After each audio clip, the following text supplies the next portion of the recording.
Olá, amigos e seguidores do canal, bem-vindos. Aqui Vitor Machado do canal Vitor Man, Literatura Fantástica e de Terror. Quarta-feira, 21 de janeiro, é dia de clássicos, né? Como toda quarta-feira, vocês sabem, sábados Lovecraft e seus amigos e quartas-feiras os grandes clássicos do terror. Eu escolhi para essa quarta-feira interlúdio de terror, como eu chamo essa coletânea de clássicos,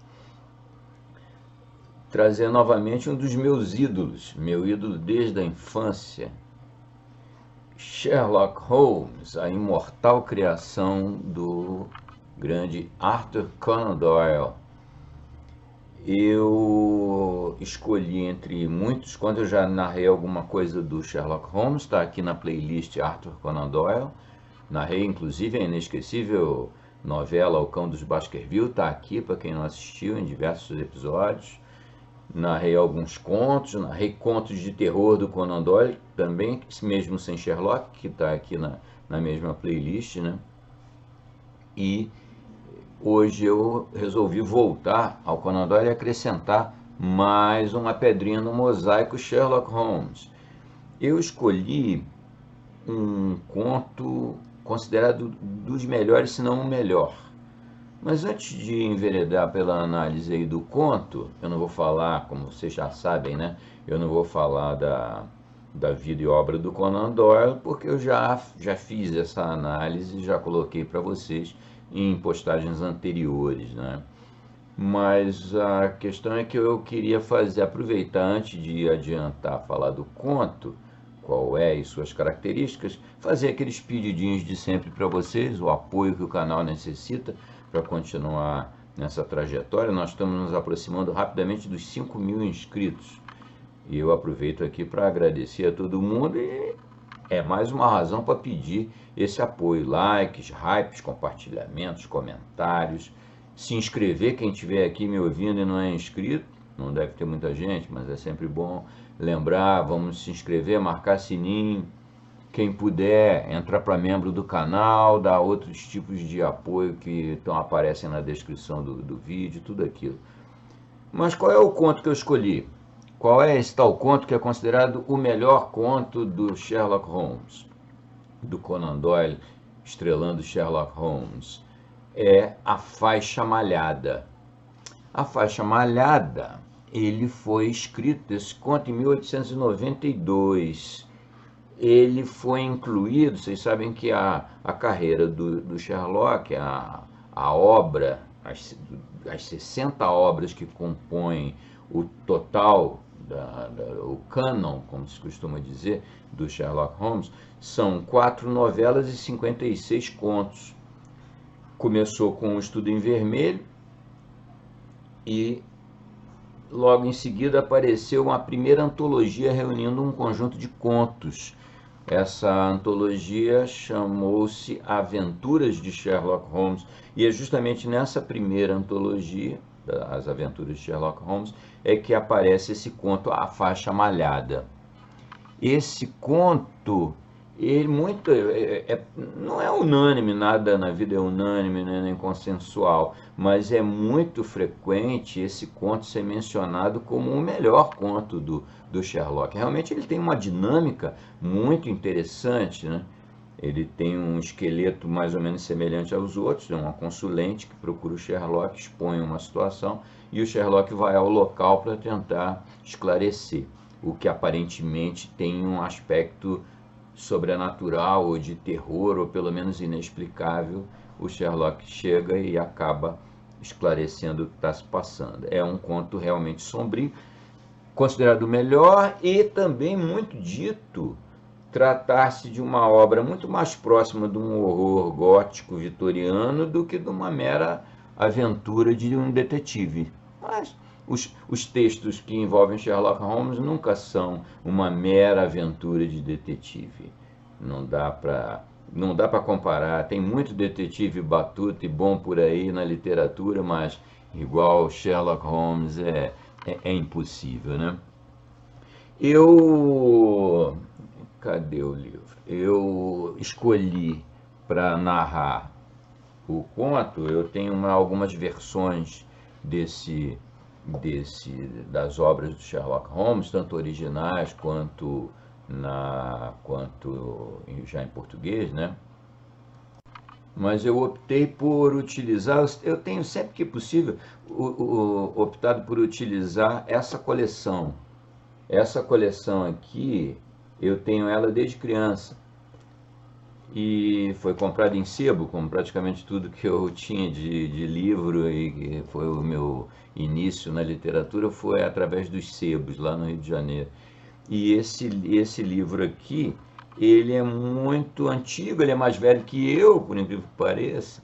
Ele é de 1955, eu sou de 58, né? E ele é uma edição primorosa da Melhoramentos. Ele é em si uma peça de colecionador, eu considero.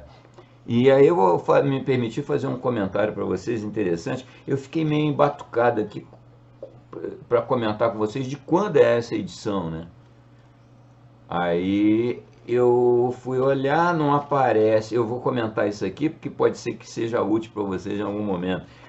Aqui numa das primeiras páginas tem os dados créditos, né? Editora Melhoramentos, título original, tal, copyright dos herdeiros do Arthur Conan Doyle. Na época ainda havia esse copyright, hoje já caiu, né? Há muito tempo, já caiu desde os anos 80. E tem um código misterioso, bem Sherlock Holmes aqui, um código misterioso dito assim, 6/V5. Um desavisado não vai entender o que significa, mas esse é exatamente um jeito misterioso, é uma prática editorial da época, né, de dizer de quando esse livro, de quando ele foi impresso. 6/V5 significa 6 junho, V5, vem em romano, 5 em arábico, 5. Ou seja, este livro aqui foi editado em junho de 1955. Uma curiosidade, né? Não tem muito a ver com o conto, mas é só para vocês verem. Outro detalhe que sempre nos acompanha aqui nas minhas postagens de Sherlock Holmes, eu faço questão de colocar as imagens originais do grande Sidney Paget, o famosíssimo ilustrador das primeiras edições do Sherlock Holmes, né? Ele escreveu, inclusive eu não comentei, né? Esse conto de 1892, isso eu já falei, mas ele foi publicado como todo o resto da obra, foi publicado na revista The Strand Magazine. As obras do Sherlock saíam e eram aguardadas com uma expectativa enorme pelo público britânico e mundial. Quando vai sair o novo número da Strand? Vai ter Sherlock ou não vai ter Sherlock? Era isso aí que eu tinha para vocês aqui na quarta-feira, Interlúdio de Terror, 21 de janeiro. Vamos lá ver o que está por trás do mistério da faixa malhada. Um abraço, saudações, fiquem bem e divirtam-se com o mestre dos detetives. A Faixa Malhada, 1892, Sir Arthur Conan Doyle.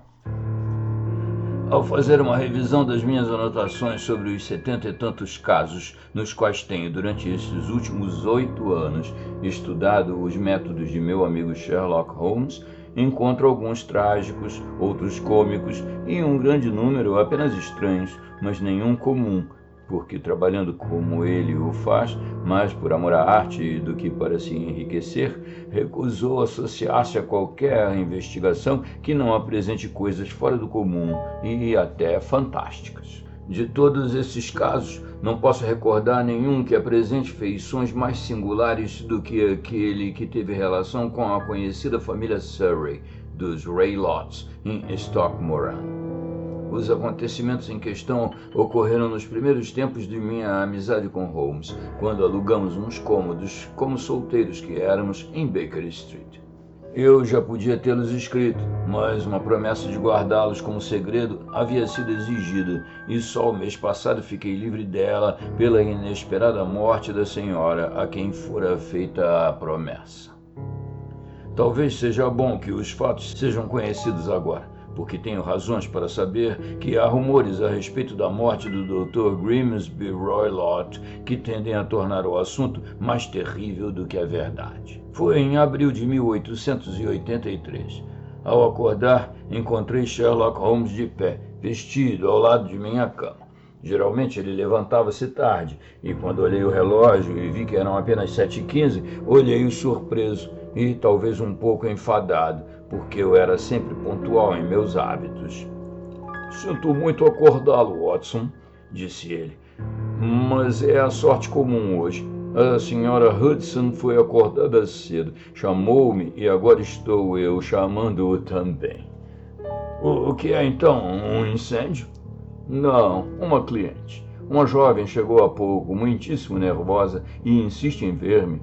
Está esperando na sala de estar. Agora, acho que quando mocinhas começam a vagar pela metrópole a estas horas da manhã e a acordar os que estão dormindo ainda em suas camas, presumo que seja algo de muito importante que tenha a comunicar.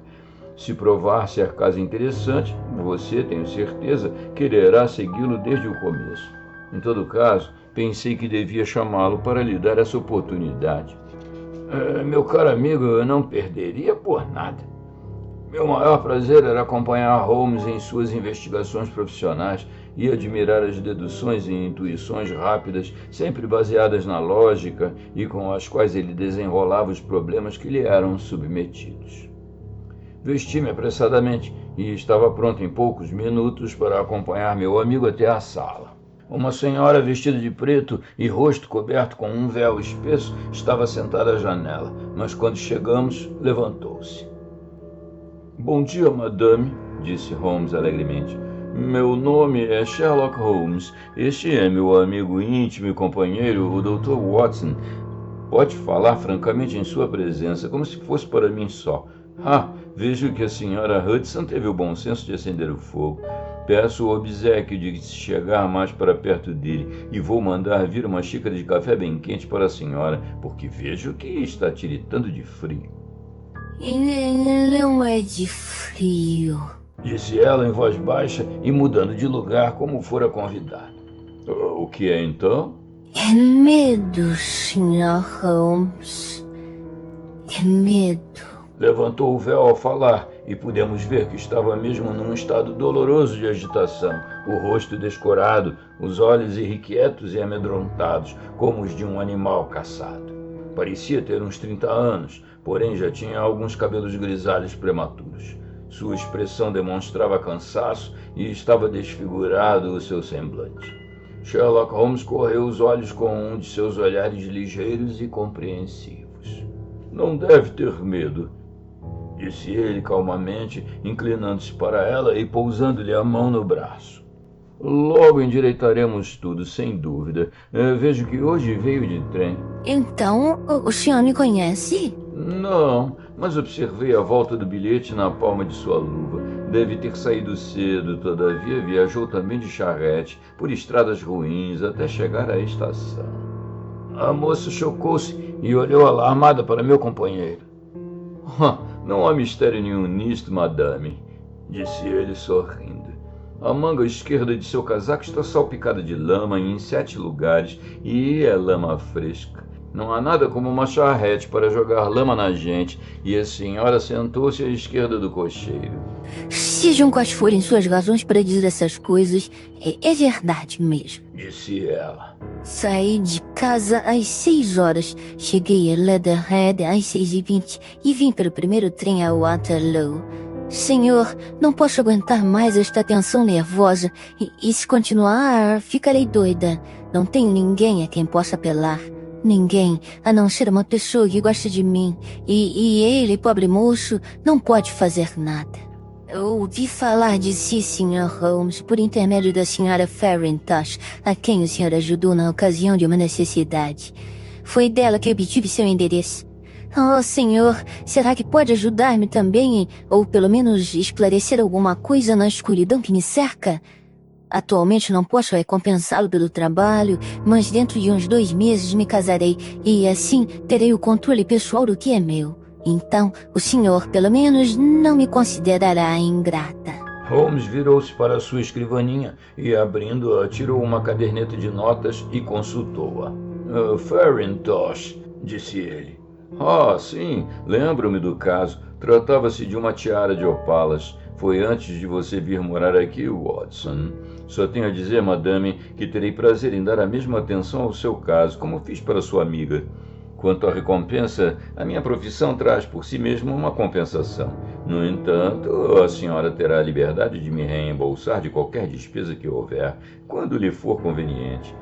E agora, peço-lhe para nos apresentar tudo que nos possa ajudar a formar uma opinião sobre o assunto. Ai de mim, respondeu nossa visitante. O próprio horror de minha posição está no fato de que meus terrores são tão vagos e minhas suspeitas dependem inteiramente de uns pontos pequenos que podem parecer tão triviais a outra pessoa. Que até aquele de quem, acima de todos os mais, tenho o direito de esperar algum apoio e conselho, considera tudo o que lhe conto como fantasias de mulher nervosa. Não diz tal, mas vejo quando desvio os olhos e me dá respostas calmas. Mas soube, Sr. Holmes, que o senhor perscruta as coisas mais profundas dos corações humanos, descobrindo a sua perversidade. O senhor talvez possa aconselhar-me como devo andar no meio dos perigos que me circundam. Eu sou toda atenção, madame. Meu nome é Ellen Stoner. E moro com meu padrasto, que é o último representante de uma das famílias saxônicas mais velhas da Inglaterra, os Roylotts de Stoke Moran, na margem ocidental do Surrey. Holmes acenou com a cabeça. O nome é familiar para mim, disse ele.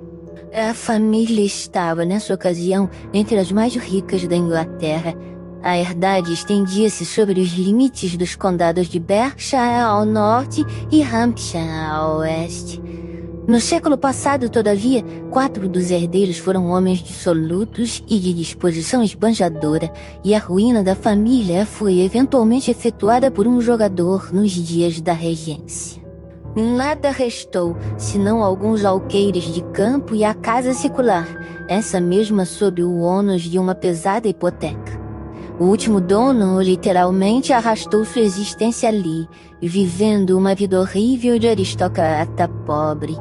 Seu único filho, meu padrasto, vendo que devia adaptar-se às novas condições, pediu empréstimo a um parente que o possibilitou a formar-se em medicina e foi para Calcutá, onde, pela sua aptidão e força de caráter, estabeleceu-se com grande clientela. Enraivecido, porém, por uns furtos que haviam sido feitos na casa, agrediu seu copeiro, causando-lhe a morte, e por pouco escapou de uma sentença capital. Mesmo assim, ficou preso durante muito tempo e voltou para a Inglaterra um homem desapontado e melancólico. Quando o Dr. Roylott foi para a Índia, casou-se com minha mãe, a Sra. Stoner, viúva do Major General Stoner da artilharia de Bengala. Minha irmã e eu éramos gêmeas e tínhamos apenas 2 anos quando nossa mãe se casou pela segunda vez. Tinha ela bastante dinheiro, umas 1.000 libras anuais, e isto ela legou ao Dr. Roylott durante todo o tempo que morássemos com ele, com a previsão de certa soma anual que fosse concedida a cada um de nós, no caso de nos casarmos. Logo após nossa volta para a Inglaterra, minha mãe morreu num desastre ferroviário perto de Grew, há 8 anos passados. O Dr. Roylott abandonou a clientela que começara a formar em Londres e levou-nos para morar com ele na casa ancestral de Stoke Moran. O dinheiro que minha mãe deixara era suficiente para todas as necessidades e parecia não haver impedimento à nossa felicidade. Nesse tempo, meu padrasto transformou-se completamente. Em vez de cultivar amizades e trocar visitas com as famílias da vizinhança, que no começo se regozijaram ao ver de novo um sucessor dos Roylotts morando na velha herdade, fechava-se em casa e raras vezes saía, a não ser para brigar felinamente com todos aqueles a quem encontrasse. O temperamento violento, aproximando-se da loucura, é hereditário nos homens da família. E que no caso de meu padrasto, creio, aumentou devido a residir em país tropical. Houve uma série de brigas vergonhosas, 2 das quais terminaram no distrito policial, até que enfim tornou-se o terror da aldeia, e as pessoas voavam para longe quando ele se aproximava, porque é homem de grande físico e absolutamente descontrolado em sua ira. Na semana passada, lançou o ferreiro local de sobre o parapeito para dentro do riozinho, e foi somente com o pagamento de todo o dinheiro que pude arranjar que consegui evitar que outro escândalo viesse a público. Não tinha amigos, senão os ciganos ambulantes. A estes dava licença para levantar acampamento nos terrenos da herdade e às vezes aceitava a hospitalidade de suas tendas, acompanhando-os semanas seguidas. Tem paixão também por animais selvagens da Índia, que vêm para ele mandados por um correspondente. Atualmente tem um leopardo e um macaco, que andam livremente e são temidos pelo povo, tanto quanto seu dono.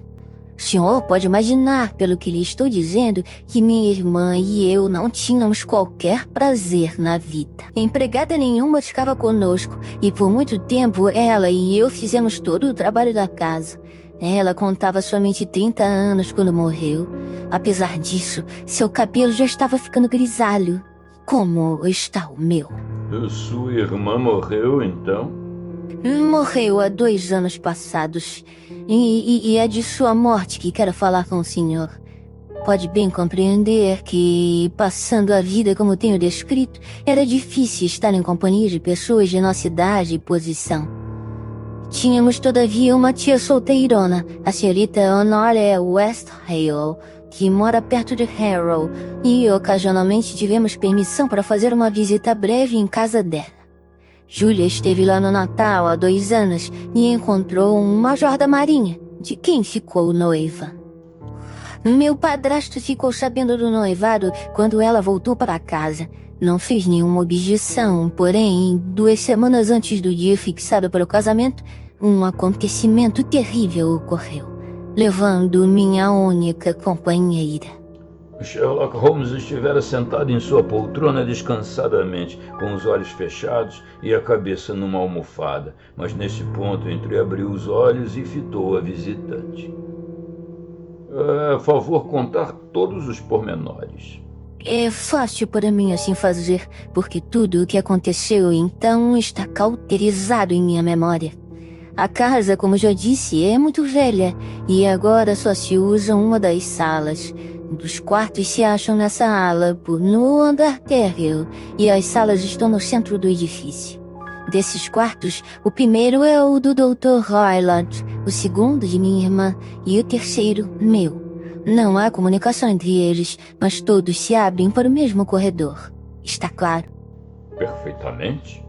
As janelas dos 3 quartos abrem-se para o gramado. Na noite de Natal, o Dr. Roylott havia entrado em seu quarto cedo, embora soubéssemos que ele ainda não estava deitado, porque minha irmã ficou incomodada com o cheiro de um fumo forte que ele costumava usar, de charutos indianos. Ela deixou seu quarto e veio para o meu, onde ficamos conversando sobre os preparativos para o seu casamento. Às 23 horas, deixando-me só, parou à porta, olhou para trás e perguntou. Diga-me, Ellen, você tem ouvido algum assobio a altas horas da noite? Nunca, disse eu. Bem, suponho que você não é capaz de assobiar quando está dormindo. Certamente que não. Mas por quê? Porque durante estas últimas noites ouço sempre por volta das 3 horas um assobio baixo, mas bem claro. Tenho sono leve e isto tem me acordado. Não sei de onde vem, talvez do quarto próximo ou talvez do gramado. E simplesmente lembrei-me de perguntar a você se também tem ouvido. Não tenho. Devem ser aqueles ciganos incômodos. Talvez, mas se são lá fora do gramado, fico surpresa por você também não o ter ouvido. Mas eu tenho sono mais pesado que você. Bem, não tem importância em todo caso. Disse ela sorrindo para mim. Fechei então minha porta e poucos momentos depois ouvi que ela lhe dava a chave da porta de seu quarto. Deveras? disse Holmes. Era costume fechar as portas à chave de noite? Sempre. E por quê? Parece-me que já lhe contei que o doutor tinha um leopardo e um macaco. Não nos sentíamos seguros enquanto nossas portas não estivessem fechadas à chave. Está certo. Continue por obséquio. Não pude dormir aquela noite. Um pressentimento vago de que alguma desgraça ia acontecer impressionou-me muito. Minha irmã e eu, lembra-se, éramos gêmeas, e o senhor sabe quão sutis são as cordas que ligam duas almas tão unidas. O vento uivava lá fora e a chuva batia com toda força e se esparramava pelas janelas. Era uma noite tempestuosa. Subitamente, em meio ao barulho da tormenta, ouvi o grito espantoso de uma mulher aterrorizada. Reconheci a voz da minha irmã. Pulei da cama, atirei um chale às costas e corri para o corredor. Quando abri minha porta, pareceu-me ouvir um assobio baixo, como minha irmã havia descrito, e um momento depois, um som, como a queda de um pacote de metal. Corri até a porta do quarto da minha irmã, que não estava trancada, e abri-a vagarosamente sobre os gonzos. Olhei horrorizada, não sabendo o que ia suceder. Pela luz da lâmpada do corredor, vi minha irmã aparecer à porta, o rosto branco como a morte, aterrorizada, suas mãos estendidas como que pedindo socorro, seu corpo cambaleante como o de um bêbado. Corri para ela e lancei meus braços ao redor de seu corpo, mas naquele momento seus joelhos dobraram-se e ela caiu ao chão. Torcia-se como quem estivesse com dores horríveis, seus braços e pernas tremendamente convulsionados. No começo pensei que não me reconhecia, mas quando me curvei, gritou num tom de voz do que nunca me esquecerei. Oh, meu Deus, Ellen. Oi, a faixa malhada. A faixa malhada. Havia outra coisa que queria me dizer e apontava com o dedo no ar em direção ao quarto do doutor, mas uma nova convulsão abafou suas palavras. Saí correndo, chamando meu padrasto em voz alta e encontrei-o deixando seu quarto, vestido com o roupão. Quando chegou ao lado de minha irmã, ela já estava inconsciente. E embora despejasse conhaque em sua garganta e mandasse chamar um médico da freguesia, tudo foi em vão. Morreu vagarosamente, sem recuperar os sentidos. Assim foi a morte horrorosa de minha irmã amada. Um momento, disse Holmes. A senhora tem certeza sobre o assobio e esse som de metal? Podia mesmo jurar que os ouviu? Foi isso que o delegado me perguntou na investigação que foi feita. Tenho forte impressão de tê-los ouvido, todavia, com o estalar da tempestade e o guinchar da casa velha, é possível que me houvesse enganado. Sua irmã estava vestida? Não, estava de camisola, e na mão direita tinha um fósforo queimado e na esquerda uma caixa de fósforos. Mostrando que havia acendido uma luz para ver ao redor quando o alarme começou. Isso é importante. E quais foram as conclusões do delegado? Investigou o caso com muito cuidado, porque a conduta do Dr. Roylott tornara-se notória em toda a localidade, mas não encontrou qualquer dado satisfatório sobre a morte de minha irmã. Meu testemunho demonstrou que a porta fora trancada do lado de dentro e as janelas estavam fechadas com folhas de madeira do sistema antigo e atravessadas com barras de ferro, como se fazia todas as noites. As paredes não tinham buracos nem fendas, eram bem sólidas e o assoalho foi bem examinado, com o mesmo resultado. A chaminé é larga, mas está coberta por 4 grandes barras de madeira. É certo que minha irmã estava sozinha quando sobreveio sua morte. Além disso, não havia sinais de violência no corpo. E envenenamento? Os médicos examinaram-na nesse sentido, mas não acharam nada. De que pensa então que a infeliz moça morreu? Creio que morreu de medo e choque nervoso, embora não possa imaginar o que lhe meteu tamanho medo. Havia ciganos nos terrenos naquele tempo? Sim, quase sempre há alguns. E o que foi que você deduziu da alusão a uma tal faixa malhada? Às vezes penso que era a linguagem estranha do delírio. Às vezes que quisesse referir-se a um bando de pessoas, talvez a esses mesmos ciganos. Não sei se o lenço pintado que eles usam na cabeça poderia ter sugerido esse adjetivo que ela usou. Holmes pendeu a cabeça como um homem que está longe de se considerar satisfeito. São águas bem profundas, disse ele. Peço para continuar a sua narrativa. Passaram-se 2 anos desde então, e minha vida ficou mais solitária do que nunca, até recentemente. Faz um mês, um caro amigo que conheci há poucos anos deu-me a honra de pedir-me em casamento. Chama-se Armitage, Percy Armitage, segundo filho do Sr. Armitage de Cranewater, perto de Reading. Meu padrasto não se opôs ao casamento e pretendemos casar-nos na primavera. Há 2 dias começaram alguns concertos na ala oeste da casa e furaram a parede de meu quarto, tanto que precisei mudar-me para o quarto onde morreu minha irmã e dormir na mesma cama onde ela dormia. Imagine então como tremi de horror quando ontem à noite, estando acordada no silêncio da noite e lembrando-me de seu triste fim, ouvi repentinamente o assobio baixinho que precedeu a sua morte. Levantei-me apressada e acendi a lâmpada, mas não havia nada no quarto. Fiquei demasiadamente assustada e, não podendo dormir mais, vesti-me e, daí a pouco, era dia. Desci silenciosamente, peguei uma charrete na taverna da Coroa, que fica em frente, e fui a Leatherhead, de onde vim esta manhã com o único objetivo de falar com o senhor e pedir seu conselho. Fez muito bem, disse meu amigo. Mas contou-me tudo? Sim, tudo. Senhorita Stoner, digo que não contou, porque está poupando seu padrasto. Como? O que quer dizer com isto? Por resposta, Holmes puxou para trás um debrum de renda preta que guarnecia a mão que jazia sobre o joelho de nossa visitante. 5 pontas azuis, marca de 4 dedos e 1 polegar, estavam impressos naquele pulso branco. Foi tratada brutalmente, disse Holmes. A moça corou e cobriu o pulso machucado. É um homem mau e talvez nem conheça sua força. Houve um longo silêncio, durante o qual Holmes descansou o queixo sobre as mãos e ficou olhando as chamas do fogo. Este é um negócio profundamente sério, disse ele. Há muitas coisas que eu gostaria de saber antes de decidir nosso plano de ação.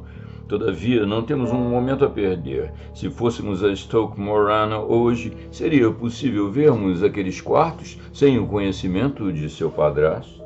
Acontece que falou em vir à cidade hoje para tratar de um negócio importante.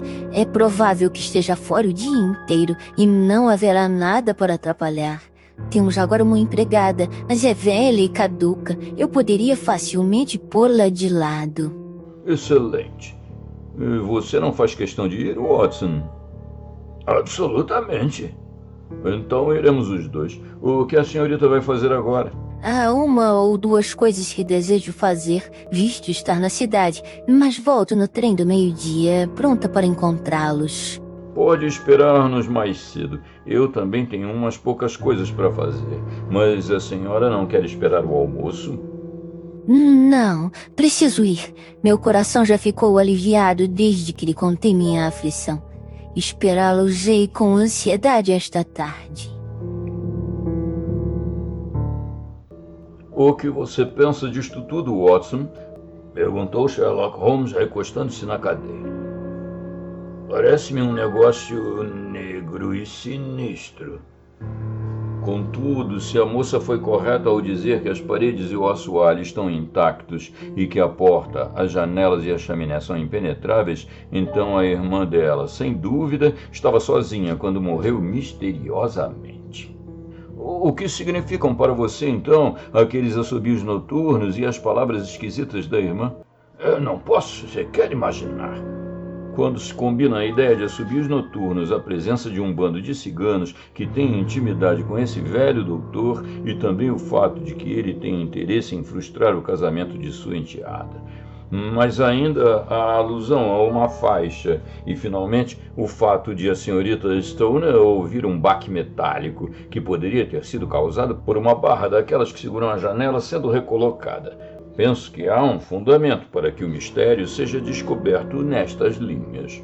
Mas que fizeram então os ciganos? Não posso imaginar. Vejo muitas objeções em tal teoria. Eu também. E é por isso que vamos a Stoke Moran hoje. Quero ver se as objeções são certas ou se podem ser excluídas por algumas explicações. Mas que diabo é isso? A exclamação foi arrancada de meu companheiro pelo fato de nossa porta ter sido aberta violentamente e um homem enorme postar-se na abertura. Sua roupa era uma mistura singular de profissional e de agricultor, com cartola preta, casaco comprido e polainas altas e um chicote de caçador na mão. Tão alto era ele que seu chapéu tocava na verga da porta e parecia ter a largura dela de um lado ao outro. Rosto grande, muito enrugado, queimado de sol, tendo traços de toda a paixão malévola, virou-se primeiramente para um e depois para o outro. Seus olhos fundos e biliosos, com o nariz grande e pontudo, o assemelhavam a uma velha e cruel ave de rapina. Qual de vocês é Holmes? Perguntou essa aparição. É o meu nome, senhor, mas tem vantagem sobre mim, disse meu amigo.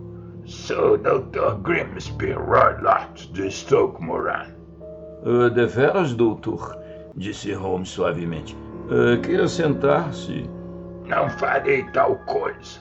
Minha enteada esteve aqui. Segui-a. O que foi que ela contou ao senhor? É um pouco frio para esta época do ano, disse Holmes. O que foi que ela lhe disse? Gritou o velho furioso. Todavia ouvi dizer que as tulipas estão prometendo ser abundantes, continuou meu amigo imperturbavelmente. Ah, você utiliza-se de equívocos, hein? Disse nosso visitante, dando um passo para a frente e sacudindo o relho. Eu o conheço, Patife. Já ouvi falar de você. Você é Holmes, o mexeriqueiro. Meu amigo sorriu. Holmes, o intrometido. O sorriso alargou-se. Holmes, o tira da Scotland Yard. Holmes riu-se deveras. Sua conversa é muito divertida, disse ele. Quando o senhor sair, tenha a bondade de fechar a porta. Há uma forte corrente de ar com ela assim aberta. Eu vou, quando houver dito tudo quanto quero dizer. Não ouso mexer em meus negócios. Sei que a senhorita Stoner esteve aqui. Eu a segui. Sou o homem perigoso para se ir de encontro a mim. Veja isto. Adiantou-se e, pegando o atiçador de fogo, dobrou-o numa curva com suas grandes mãos queimadas de sol. Cuidado para não cair nas minhas garras, rosnou ele e, atirando o atiçador na lareira, saiu da sala. Parece ser uma pessoa amistosa, disse Holmes rindo. Eu não tenho um corpo tão grande, mas se ele tivesse continuado, poderia demonstrar-lhe que minhas garras não são menos fracas do que as dele. E, enquanto falava, pegou o atiçador de aço e, com um esforço repentino, colocou-o reto de novo. Imagine ele me confundindo com a força oficial de detetives.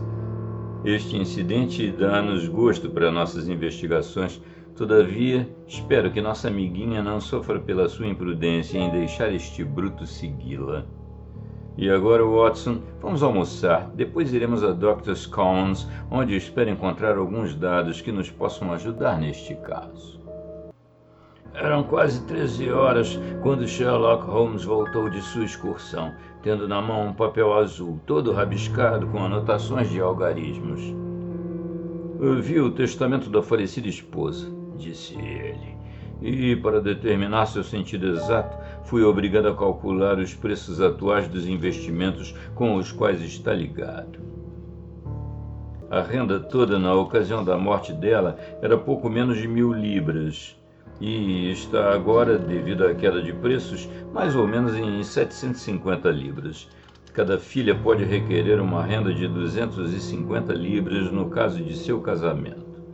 E, evidentemente, portanto, que se as duas estivessem casado, este belo homem ficaria com um bocadinho apenas, e mesmo que fosse uma só, seria bastante prejudicado. Meu trabalho não foi perdido, pois prova que ele tem toda a razão de procurar frustrar qualquer coisa dessas. E agora, Watson, é caso muito sério para se demorar mais, especialmente em vista do velho saber que estamos interessados em sua vida. Assim, se você quiser, vamos chamar um Tilbury e tomar o trem de Waterloo. Fico grato a você se puser seu revólver no bolso. Um Alice número 2 é excelente argumento para cavalheiros que podem torcer atiçadores de aço. Isto e uma escova de dentes será tudo o que precisamos, creio. Tivemos sorte em Waterloo, chegando na hora de tomar um trem para Leatherhead, onde alugamos um carro e fomos levados por mais de 4 ou 5 milhas pela paisagem maravilhosa de Surrey. Era um dia perfeito, com o sol brilhando e umas poucas nuvens leves no céu. As árvores e sebes estavam brotando e o ar se impregnava do perfume vindo da terra úmida. Para mim, pelo menos, parecia haver grande contraste entre a natureza em plena primavera e o sinistro caso que nos havia levado até ali. Meu amigo estava na frente, com os braços cruzados e o chapéu puxado para baixo sobre os olhos, o queixo caído sobre o peito em profunda meditação. De repente ergueu-se, deu-me um tapa no ombro e apontou para os prados. "Olhe lá", disse ele. Via-se um parque cheio de árvores que cresciam nas fraldas de uma pequena colina, e a espessura das árvores aumentando até o cume. Era uma verdadeira mata fechada. Dentre os ramos das árvores viam-se as pontas triangulares das águas furtadas de uma velha mansão. "Stoke Moran", disse ele. "Sim, senhor. Aquela é a casa do Dr. Grimsby Roylott", respondeu o cocheiro. "Estão fazendo reformas ali e é para lá que nós vamos", disse Holmes. "A freguesia é esta", disse o cocheiro apontando para um número de telhados à esquerda. "Mas quando for à casa, é melhor pular a cancela e seguir o caminho a pé através dos campos. É ali onde aquela senhora está andando." "E a senhora, penso, é a senhorita Stoner", observou Holmes. "Sim, vamos fazer o que você sugere." Descemos, pagamos a viagem e o carro foi de volta para Leatherhead. "Achei melhor", disse Holmes enquanto atravessávamos por cima da cerca, "que este homem pensasse que viemos aqui como arquitetos ou algum negócio definido. Pode ser que assim evite tagarelar." "Boa tarde, senhorita Stoner. Vê que cumprimos nossa palavra." Nossa cliente havia apressado o passo para nos encontrar. Ansiosamente os tenho esperado, exclamou ela, apertando nossas mãos. Tudo está correndo bem. O Dr. Roylott foi para a cidade e creio que não voltará até a Pardinha. Tivemos o prazer de ficar conhecendo o Dr. Roylott, disse Holmes, e em poucas palavras fez um esboço do que acontecera. A senhorita Stoner ficou branca até os lábios. "Céus!" exclamou ela. Ele me seguiu então? Parece que sim. Ele é tão astuto que nunca sei quando estou segura. Que dirá ele na volta? Ele precisa cuidar de si mesmo, ou pode descobrir que há alguém tão astuto como ele. É preciso que você se feche hoje à noite, onde ele não possa ir. Se tornar violento, nós a levaremos para a casa de sua tia em Harrow. Agora precisaremos utilizar todo o tempo, assim peço-lhe para nos levar nos quartos que devemos examinar. O edifício era de pedras cinzentas e em alguns lugares havia moitas de musgo pegando nas paredes. Na parte central era alto, com duas alas curvas como as garras de um caranguejo. Em uma dessas alas, as janelas estavam quebradas e cobertas com tábuas, enquanto que o teto estava também caído, perfeita figura de ruína. A parte central se achava reformada e a ala à direita estava modernizada, com cortinas nas janelas e fumaça saindo das chaminés, demonstrando que era ali que a família residia.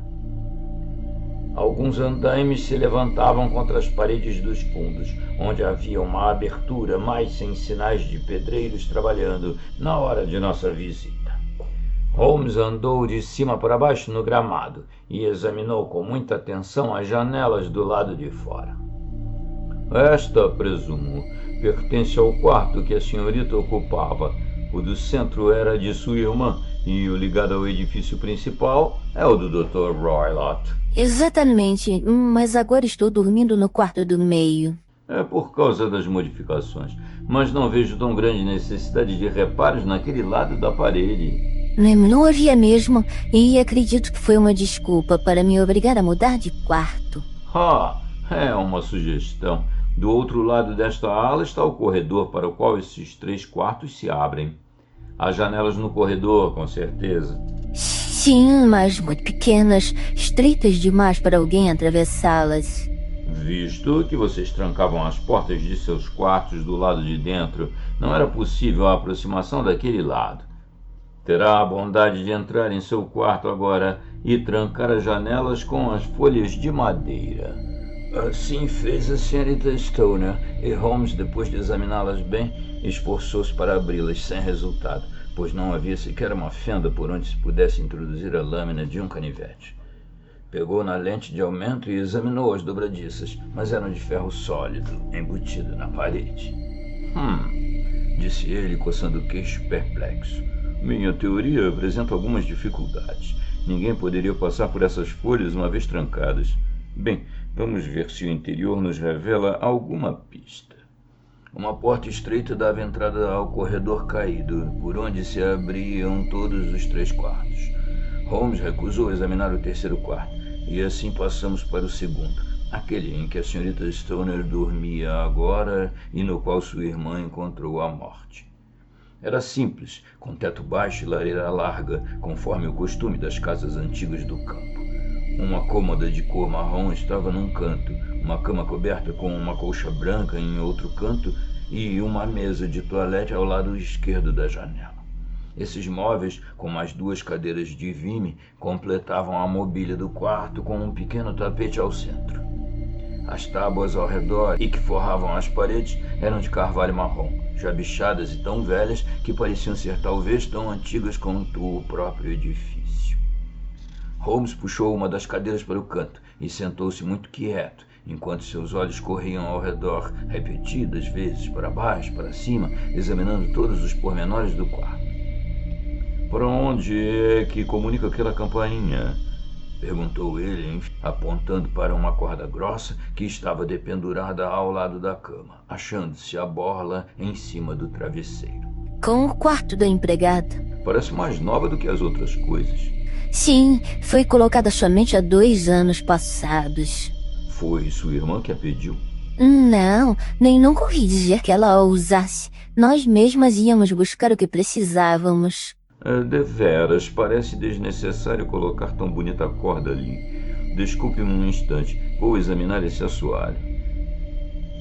Depois fez o mesmo em todos os painéis de madeira e finalmente chegou perto da cama, olhando-a bem, como também a parede perto. Nisto pegou no cordão da campainha e deu-lhe um puxão. É apenas uma imitação, disse ele. Não toca? Não está nem ligada ao fio. Isso é por demais interessante. Veja, está só ligada a um gancho logo acima da abertura, onde se encontra aquele ventilador. Que absurdo! Nunca reparei nisso antes. É bem estranho, murmurou Holmes, puxando a corda. Há 1 ou 2 pontos esquisitos neste quarto. Por exemplo, que louco deveria ser o construtor em abrir um ventilador de um quarto para o outro, quando, com o mesmo trabalho, podia fazer uma comunicação com o ar livre? É também recente, disse a moça. Foi colocado mais ou menos na ocasião do cordão? Indagou Holmes. Sim, houve diversas mudanças naquela época. E parece que tiveram um propósito muito interessante. Cordões inúteis, ventiladores que não ventilam. Com sua permissão, agora vamos fazer nossas pesquisas no quarto central. O quarto do Dr. Grimsby Roylott era maior que o de sua enteada, porém simples. Cama de campanha, prateleira cheia de livros, a maioria de ordem técnica, uma poltrona perto da cama, uma cadeira comum de madeira junto da parede, uma mesa redonda e um cofre enorme de ferro. Eram as principais coisas que se viam. Holmes examinou tudo com o maior interesse. O que há aqui dentro? Perguntou ele, dando um tapa no cofre. Os documentos de meu padrasto. Ah, então você já olhou lá dentro? Uma vez, há uns anos passados, lembro-me de que estava cheio de papéis. Não há um gato dentro dele, por exemplo? Que ideia estranha! Bem, mas olhe isto. E ele suspendeu um pequeno pires de leite que estava em cima do cofre. Não temos nenhum gato, mas há um leopardo e um macaco. Ah, sim, dê certo. Bem, o leopardo é como um gato grande, mas um pires de leite não é bastante para satisfazê-lo, penso eu. Há um ponto que eu desejo determinar. Nisto, ele se abaixou diante da cadeira de madeira e examinou o assento com a maior atenção. Muito obrigado. Está bem, disse ele, levantando-se e colocando a lente no bolso. Olá, há alguma coisa interessante aqui. O objeto que ele olhava era um pequeno chicote, usado por quem tem cães, pendurado num canto da cama. Estava enrolado e amarrado com uma presilha. O que pensa você disso, Watson? É bastante comum, mas não posso imaginar por que esteja enrolado. Isso não é tão comum, é? Há tanta malvadeza no mundo, e quando um homem inteligente volta seu cérebro para o crime, torna-se 1000 vezes pior do que é realmente. Penso que já vimos bastante, senhorita Stoner, e com sua permissão, iremos para o gramado. Nunca vi o rosto de meu amigo ficar tão carregado como quando deixou o cenário de suas investigações. Ficou muito tempo em silêncio e nem a senhorita Stoner nem eu quisemos perturbar seus pensamentos antes que ele mesmo saísse de seus devaneios. É essencial, senhorita Stoner, disse ele, que siga absolutamente em tudo as minhas instruções. Certamente que o farei. O assunto é demasiado importante para haver hesitação. Sua vida depende de sua obediência. Estou em suas mãos. Em primeiro lugar, eu e meu amigo devemos passar a noite em seu quarto. Ela e eu nos olhamos estupefatos. Sim, é preciso que assim seja. Deixe-me explicar. Creio que aquilo lá é a hospedaria da vila. Sim, chama-se A Coroa. Muito bem. Sua janela será vista de lá? Certamente que sim. E preciso que a senhorita permaneça em seu quarto, dizendo que tem forte dor de cabeça na hora em que seu padrasto voltar. Depois que ele for para o quarto dele, a senhorita deve abrir as folhas de sua janela, desfazer o fecho, pôr sua lâmpada ali como sinal para nós, depois retirar-se para o quarto que ocupava antes. Com certeza, apesar dos concertos, acomodar-se-á por uma noite. Oh, sim, facilmente. Quanto ao resto, deixe em nossas mãos. Mas o que farão? Passaremos a noite em seu quarto e investigaremos a causa do barulho que a tem incomodado. Creio, Sr. Holmes, que o senhor já fez os seus cálculos. Disse a senhorita Stoner, pondo sua mão sobre o braço de meu companheiro. Talvez. Então, por caridade, diga-me o que foi que matou minha irmã. Preferia ter melhores provas antes de falar. O senhor pode dizer-me, pelo menos, se sua morte foi causada por algum susto medonho e repentino? Penso que não. Acho que houve uma causa mais concreta. E agora, senhorita Stoner, precisamos ir, porque se o Dr. Roylott voltasse e nos visse aqui, nossa viagem resultaria em vão. Adeus, seja corajosa, e se fizer o que lhe ensinei, pode ficar descansada. Logo afastaremos os perigos que a ameaçam. Sherlock Holmes e eu não tivemos dificuldade em alugar um quarto e sala na hospedaria. Ficavam no andar superior e de nossa janela pudemos ver o portão da alameda que levava à ala habitada da mansão Stoke Moran. Ao escurecer, vimos o Dr. Roylott passar de carro, seu corpo enorme ao lado do rapaz que o acompanhava e que demorou a abrir os pesados portões. Ouvimos o rosnar rouco de sua voz e vimos a fúria com que fechou os punhos e os mostrou ao rapaz. O carro continuou e alguns minutos depois vimos surgir uma luz entre as árvores quando foi acesa a lâmpada em uma das salas. Sobe, Watson, disse Holmes quando estávamos sentados juntos na semi-obscuridade. Estou indeciso se devo levá-lo hoje à noite ou não. Há indícios positivos de um grande perigo. Posso ajudá-lo? Sua presença podia ser de alto valor. Então, certamente irei. É muita bondade sua. Você fala em perigo. É evidente que viu naqueles quartos mais do que eu pude ver. Não, talvez haja deduzido, mas acho que você viu tanto quanto eu. Não vi nada estranho, a não ser o cordão da campainha. Para que serve aquilo? Não posso nem imaginar. Viu também o ventilador? Sim, mas não penso que seja tão raro haver uma pequena abertura entre 2 quartos, tão pequena que mal dá passagem para um rato. Eu tinha certeza de que encontraríamos uma abertura como ventilador antes de virmos para Stoke Moran. Caro Holmes? Oh, sim. Está lembrado de ela ter dito que a irmã sentia o cheiro dos charutos do Dr. Roylott? Isso por si só sugere que havia uma comunicação entre esses 2 quartos. Só podia ser abertura pequena, senão as autoridades policiais teriam dado com ela, e por isso deduzi que era um ventilador. Mas que mal pode haver nisso? Bem, há pelo menos uma coincidência de datas. Fez-se um ventilador, pendurou-se uma corda comprida e uma senhorita dorme na cama e morre. Não lhe parece estranho? Por ora não vejo ter relação nenhuma. Não viu nada singular naquela cama? Não, pois estava fixa no chão. Você já viu uma cama fixa no chão? Nunca. A moça não podia mudar sua cama. Devia ficar sempre na mesma posição em relação ao ventilador e à corda. Holmes, exclamei, estou percebendo o que você quer dizer. Estamos no momento exato de evitar um sutil e horrível crime. Bem sutil e bastante horripilante. Quando um médico desvia-se do bem, torna-se o pior dos criminosos. Tem nervos e conhecimentos.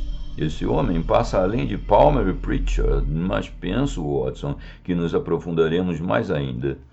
Teremos muito horror antes que a noite acabe. Vamos apaziguar nossos nervos fumando um pouco e, durante alguns instantes, pensar em coisas mais agradáveis. Cerca das 21 horas, a luz entre as árvores extinguiu-se e tudo ficou escuro na direção da Manor House.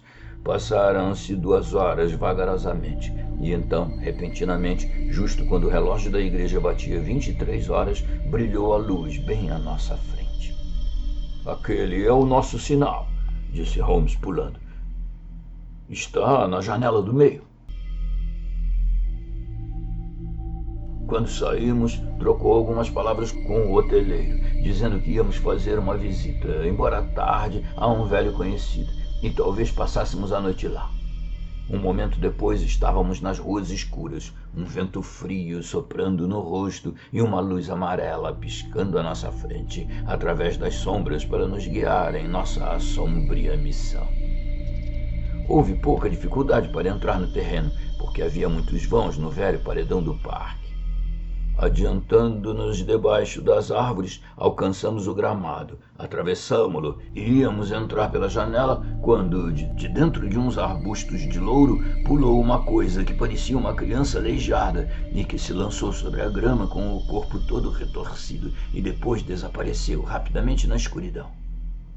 Meu Deus! Cochichei. Você viu? Holmes ficou tão surpreendido quanto eu.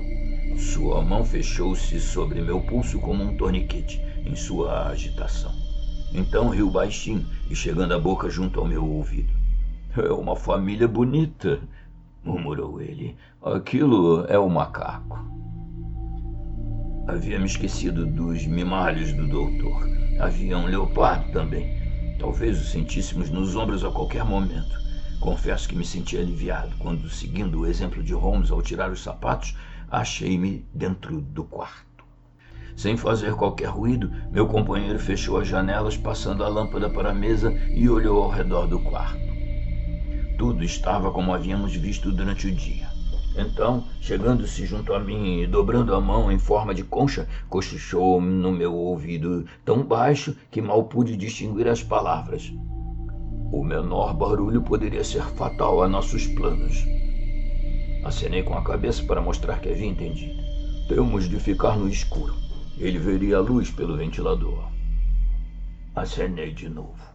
Não durma, talvez sua própria vida dependa disso. Tenha o revólver à mão, caso precise. Ficarei sentado na beira da cama e você naquela cadeira ali. Tirei o revólver do bolso e coloquei-o em cima da mesa. Holmes tirou um caniço fino e colocou-o em cima da cama, a seu lado, e junto desta uma caixa de fósforos e um toco de vela. Depois apagou a vela e ficamos no escuro. Eu nunca me esquecerei daquela noite de vigília. Não se ouvia som nenhum, nem mesmo nossa respiração. Contudo, eu sabia que meu companheiro estava sentado ali, olhos abertos, na mesma tensão de nervos que eu. As janelas de madeira não deixavam passar o menor raio de luz, e esperamos numa escuridão total. Lá de fora veio o grito ocasional de uma ave noturna, e num momento, em nossa própria janela, ouvimos um gemido como um miar de gatos, o que nos deu a certeza de que a onça estava solta realmente. À distância ouvimos as badaladas profundas do relógio da igreja, que marcavam cada quarto de hora que passava. E quão compridos pareciam aqueles quartos de hora! 00:00, 1h, 2 e 3, e ainda ficamos em silêncio, esperando o que ocorresse. De repente, apontou uma luz na direção do ventilador, que se extinguiu quase que imediatamente, mas foi sucedida por um forte cheiro de óleo queimado e de metal quente. Alguém no quarto próximo havia acendido uma lanterna. Ouvi um movimento leve, e depois seguiu-se de novo o silêncio, mas o cheiro continuou e aumentou. Durante meia hora, fiquei forçando a vista. De repente, ouvi outro som suave, como o de uma ponta de vapor saindo do bico de uma chaleira. No mesmo instante em que ouvimos esse som, Holmes pulou da cama, acendeu um fósforo e bateu furiosamente com o caniço na corda da campainha. — Você ouviu, Watson? Gritou ele. — Você ouviu? Mas eu não havia visto.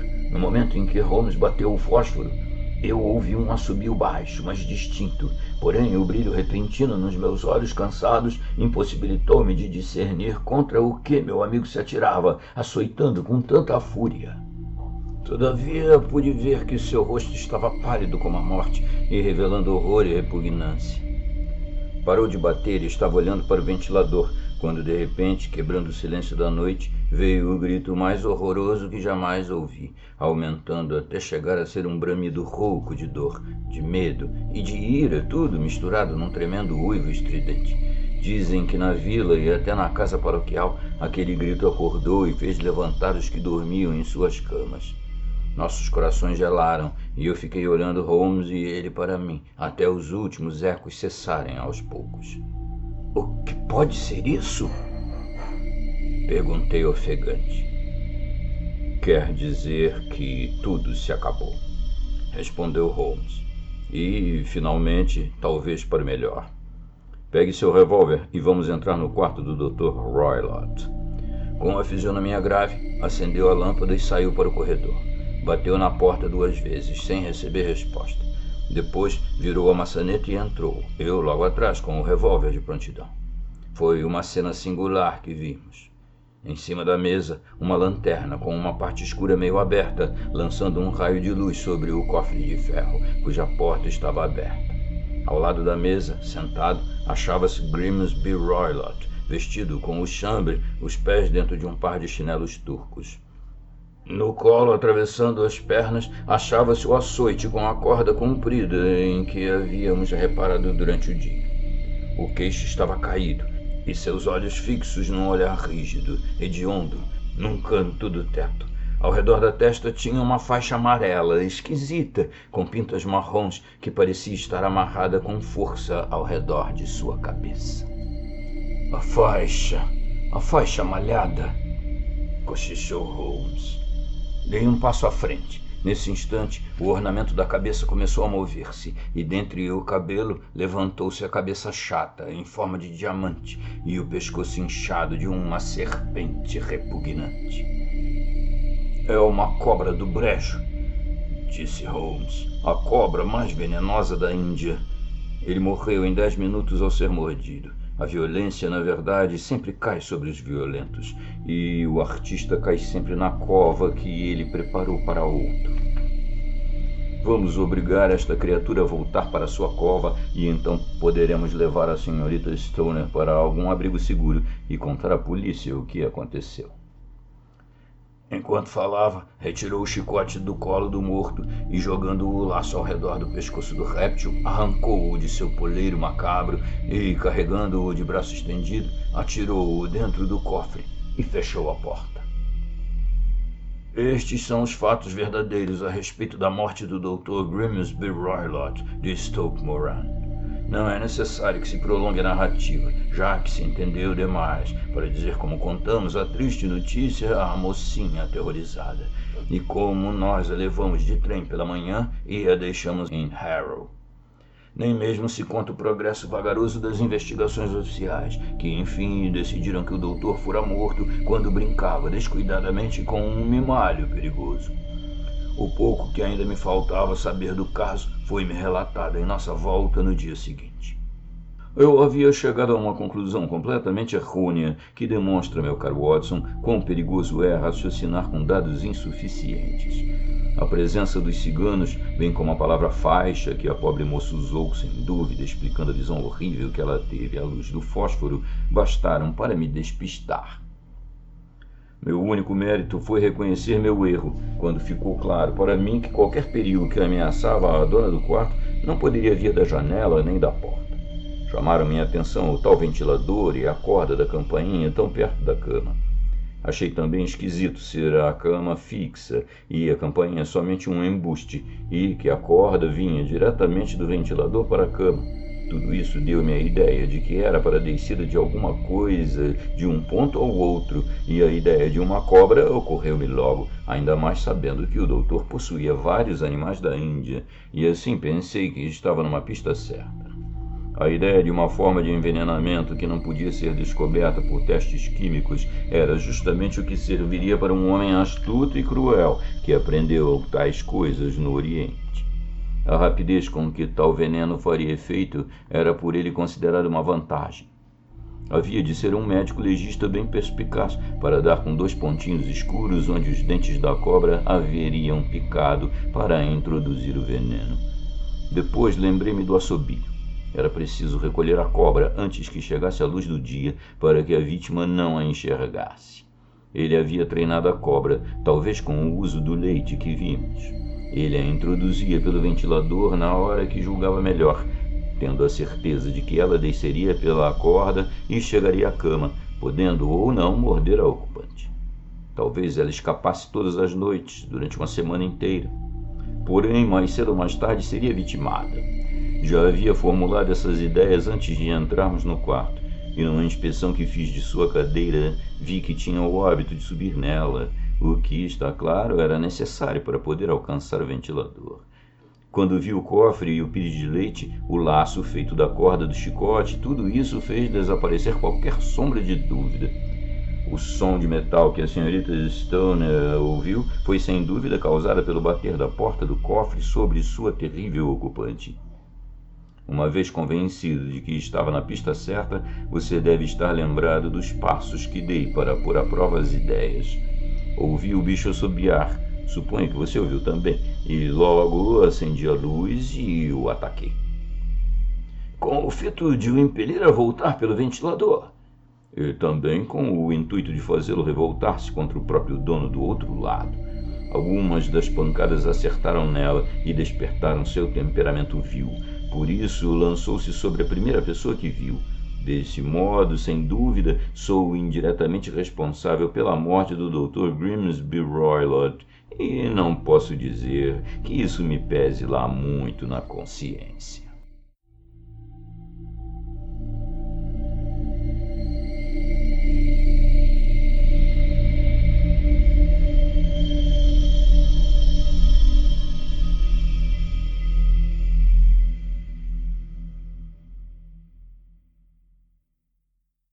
Bem, amigos, espero que tenham gostado.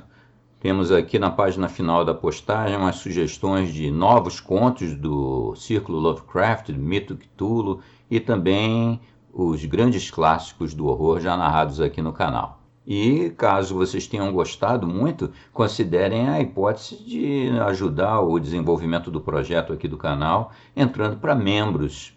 Um abraço, até mais!